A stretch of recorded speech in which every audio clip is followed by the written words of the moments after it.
So it sounds like there's a monster version of assimilation created in the minds of people in the Hasidic Yeah, community, yeah, very and much. even to question that monster is to kind of let it in. In other words, if you start saying, well, maybe it's not that bad, you're kind of participating in it in a certain way.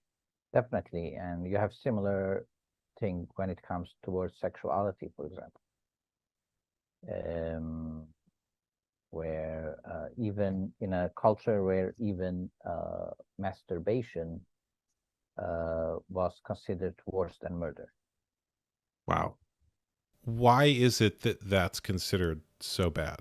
Most of these brainwashings and threats is based on early sources like the Talmud, the Midrash, the Zohar, but it's done in a very manipulating manner where certain Talmudic texts, they will hide from you if it doesn't fit that same image, and they will only allow you to know, they will only treat you and offer you and uh, preaching to you the text that they want you to know, and they will hide from you the other contradictive text where it doesn't fit the goal.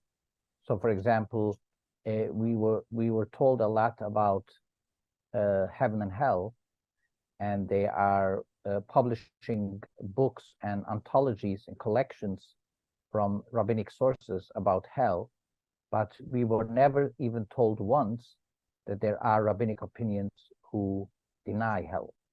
We were never told that. And I believe that in these collections that they publish, they maybe wouldn't even mention it uh, for the same reason.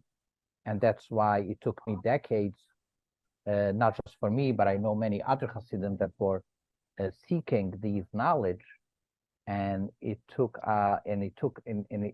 me so many decades to even find out that there are different rabbinic opinions about hell and stuff like that.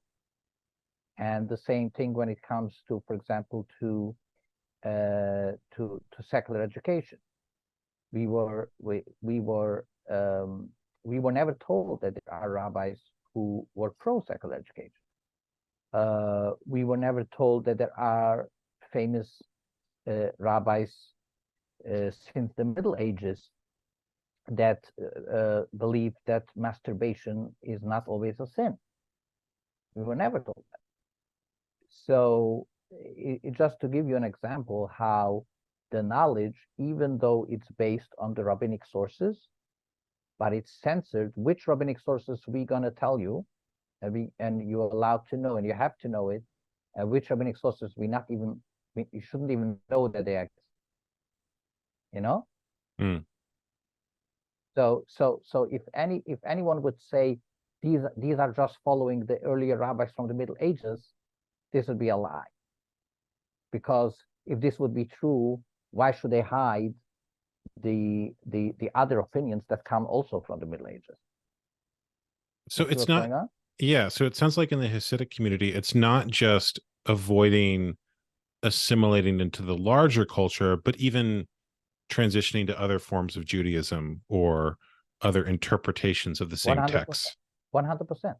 And but they will even hide not just in the, for example, in the Haredi community, they will not just hide, they will not just censor you from the outside knowledge, but even knowledge from their own rabbis that they claim to follow from the 17th century, 18th century, 16th century, and Talmudic centuries and so on.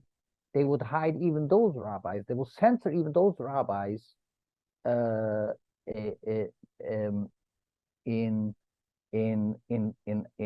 practice, and even sometimes, many times in print. Even they would censor different lines and different paragraphs. They would censor.